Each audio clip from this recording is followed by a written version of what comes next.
Benvenuti ad un nuovo appuntamento con Sette Sera. Questa sera inizia una nuova serie di rubriche, si chiama Africa Oggi.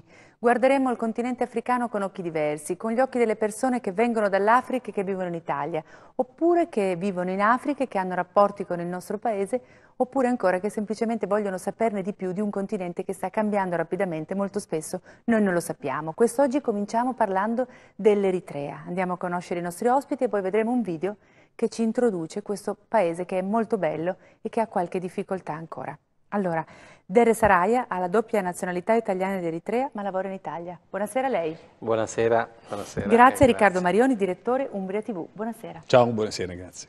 Grazie a Zerazion Bisrat, cittadino anche lui con doppia nazionalità italiana ed eritrea, anche lei studia e lavora qua. Grazie a Marilena Dolce, giornalista.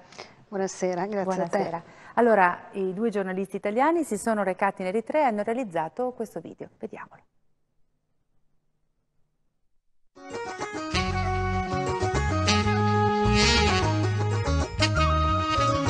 Eritrea, terra dei liberi. Così si chiamava prima di diventare nel 1890 possedimento italiano e acquisire nel nome l'Eritros, il rosso del mare, della terra, del sangue. Nel 1941, con la guerra, l'Italia perde la colonia dell'Africa orientale che, inglese per un breve periodo, sarà successivamente federata e annessa all'Etiopia.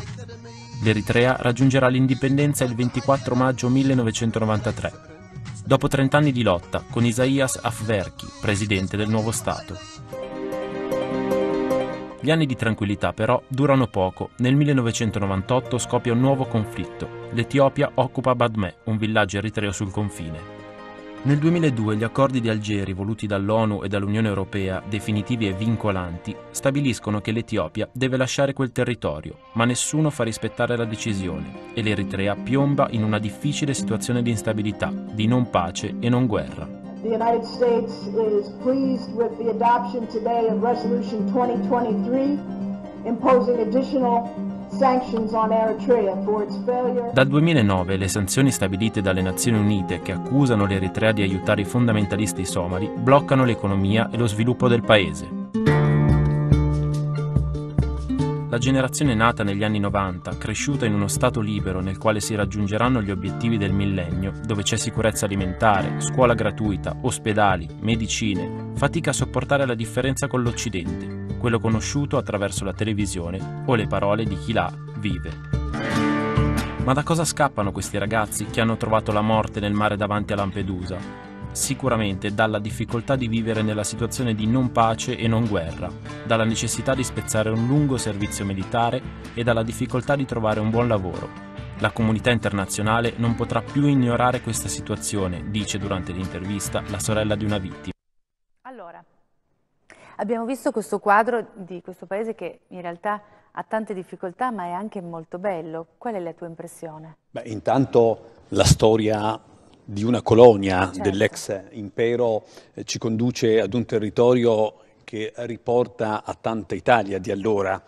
Gran parte delle attività economiche portano ancora i nomi di allora, dal caffè Roma al bar Impero, al cinema di altra città italiana. Perché è un po' come se si fosse congelata la situazione. Ecco, la prima impressione è quella di rivivere i paesi degli anni 40-50 della nostra epoca che stavano ripartendo dopo la guerra. Ma venendo al motivo del nostro reportage, noi stavamo per partire per l'Eritrea quando si è verificato il dramma di Lampedusa e saremmo andati, lo abbiamo fatto a maggior ragione, per ristabilire qualche verità rispetto a delle notizie fuorvianti che anche i nostri colleghi di TV nazionali con eccessiva facilità stavano diffondendo, provenendo dall'Eritrea buona parte degli immigrati che attraversano i canali di Sicilia, e poi ci sono dei motivi che nel corso di questa serie andremo pian piano a spiegare.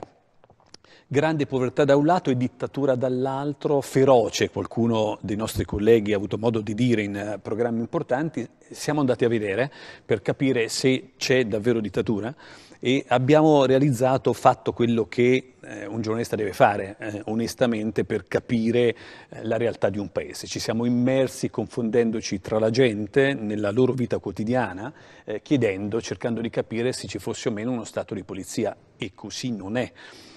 Il paese è ben lontano da quella dittatura ferrea di cui molti parlano. Le motivazioni per cui i giovani, e di questo parleremo, ecco, sono ben altre. La sensazione di insicurezza l'hai mai provata? No, assolutamente. Bene, questo è importante da dire anche non è una visione di parte. Noi siamo andati nei bar, addirittura nei ristoranti, abbiamo vissuto un matrimonio, a ballare la sera, la gente passeggia fino a tardi, non si vede la polizia in giro, anche se vogliamo, ridimensioniamo anche le nostre certezze, perché siamo stati lì pochi giorni, forse non sufficienti per capire la totalità, la complessità di un paese. In altri paesi bastano ben pochi giorni per capire. Ma delle cose le abbiamo capite, poi le riferiremo. Allora, Derre Sarai ha doppia nazionalità, italiana ed eritrea, lavora in Italia. Per l'Eritrea si occupa della comunità italiana, eritrea naturalmente. Eritrea in Italia, sì. Perché questi ragazzi sentono la necessità di andarsene? Sentono la necessità di andarsene dall'Eritrea anche perché sono così illusi da trovare una situazione migliore alla loro vita all'estero. In più ricordiamoci che l'Eritrea durante tutta la guerra di 30 anni con l'Etiopia, quando soffriva, veniva bombardata con napalm, eccetera, né l'Italia né l'Europa avevano aperto la porta all'asilo politico o accoglienza umanitaria. Questa asilo politico o accoglienza umanitaria è stata instaurata, cioè messa in atto dopo l'indipendenza, anzi precisamente dopo il conflitto con l'Etiopia. Su commissioni delle note potenze.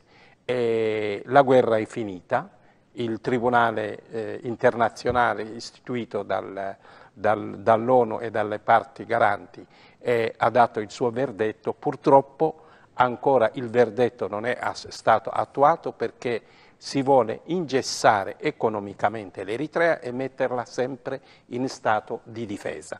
Ecco perché la necessità anche di questi giovani di prorogare il loro stato al servizio della difesa della sovranità nazionale che è sempre messa in pericolo. Sono 6 milioni gli eritrei? Sì. Una popolazione decisamente piccola rispetto, diciamo, ai vostri confinanti.